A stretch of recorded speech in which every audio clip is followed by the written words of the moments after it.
All right. Hey everyone, it's Richard Solomon bringing you another installment in the PhD Chronicles. I thought I'd do a video based on a question someone asked me about how do you know whether a doctorate is worth its salt. The quality is good, it is acceptable in terms of its accreditation. Before I do that, I wanted to send a big shout out to my friends in Nigeria. I think this piece that I'm wearing is from Ghana, if I'm not mistaken. I didn't buy it there, but I have a lot of pieces from Nigeria. Abuja in particular, which is the capital of Nigeria. So big shout out to my friends from the Nigerian Communications Commission. Hi to all of you, hope you're doing well.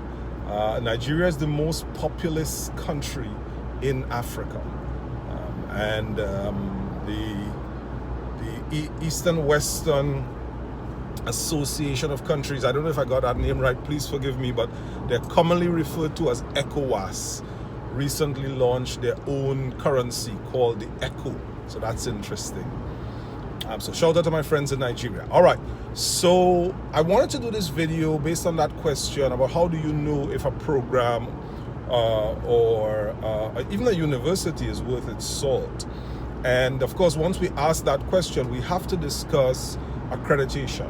But before we discuss accreditation, I'd like to talk a little bit about some of the other things, some of the very simple things you can look for to know or to indicate whether or not that particular program that you're interested in, or even that institution, is worthy of your effort and your time and your money.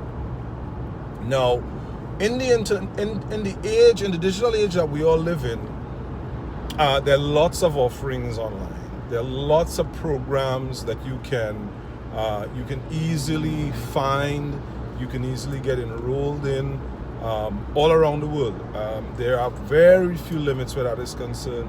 Lots of programs. Not all of them are solid. There are a lot of fake degrees online. A whole lot. Someone did a documentary or an investigation or a docu-investigation, if there's such a thing, and they were showing that they were able to get, I think it was a doctorate in the name of their dog. Just by sending in the information that they wanted on the diploma and of course a payment. So anytime you come across a program that says you can get a degree or some other qualification, just send us this money and we will send that to you. We will even send you the parchment showing grades. You know at the top that's fake. So that's one that should be easy, really shouldn't be hard for you to identify. Now, at the next level, there are those programs that I'm not sure whether they're fake or not, but you should look out for just surface or face quality. What do I mean by that? What I mean are those programs, you go on the website and you see pictures that look like stock photos. Meaning it's obviously photos that you can buy off of a website, as opposed to or contrasting with photos that are of real students, real candidates, real staff, or even real academics, persons who are part of the faculty, on the grounds, in the classrooms, etc. Most universities that are worth their salt, they try to use, I have found, and I have not researched this as in go looking for someone who has done a piece on this or done research, but just in my own observation, they try to use what appears to be real students, their real faculty, the classrooms, the lecture halls, etc. So that's another thing to look out for. So that's two. If you go on a website, this is three, and you find grammatical errors of grammar, that's a big telltale sign. Now, having said that, we can make errors. I mean, sometimes things pass through 4 or 5 people and they still end up with errors. But usually, if you find errors on the website of an institution that is a higher learning institution, it's a telltale sign something might not be right. So you may want to investigate further. All right, so that's that. Then let's get to accreditation, because that's where the rubber meets the road. Now, accreditation is a quality standard where some body that has the authorization to say this institution has the right to grant degrees. Now, in different countries, it varies widely. So, for example, in Zambia, if I'm not mistaken, Zambia, it's the Ministry of Education, if I'm not mistaken. My memory serves me, it's been a while. But I believe in Zambia, it's the Ministry of Education. In the US, they have something called regional accreditation, where, because you've got these regional associations that can accredit programs and can accredit institutions.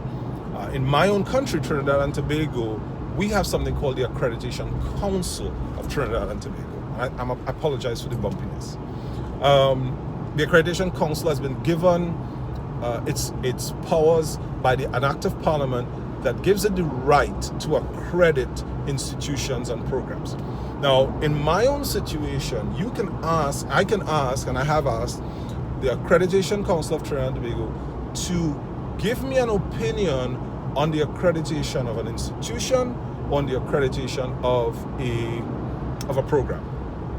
They will then, and you apply for this, you pay a small amount of money, they would then go in and check, contact that institution or the body that, not the institution so much, but the body that is responsible for granting the accreditation to see if it's legitimate. Yeah, so you can do it that way. Usually, if a program has national accreditation, as we do in Trinidad, or an institution, or regional accreditation in the US, or in the UK, I believe it's somehow the Crown gives accreditation. And don't quote me on this, but it's not always very clear to us. They're fine. Those ones that have been given by the country or the body that has been given authorization by the country to do that accreditation, those programs, those institutions, they're legit, they're above board. In Trinidad, we have quite a few of them that are recognized and legitimate. Now, there are other types of accreditation, however. So you do have accreditation by bodies and associations.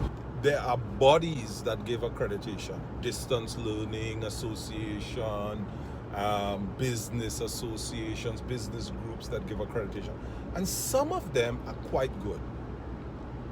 I'm not going to say which ones I think are good or bad in this video. However, there are situations where institutions set up bodies to grant themselves accreditation.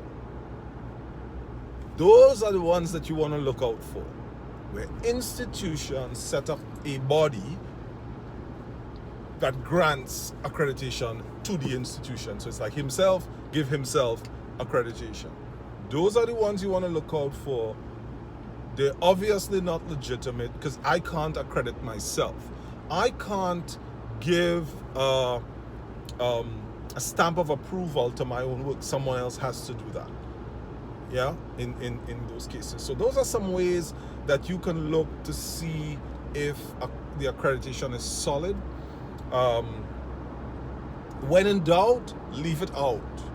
If you can't find enough evidence that proves that that institution is accredited, do not do it.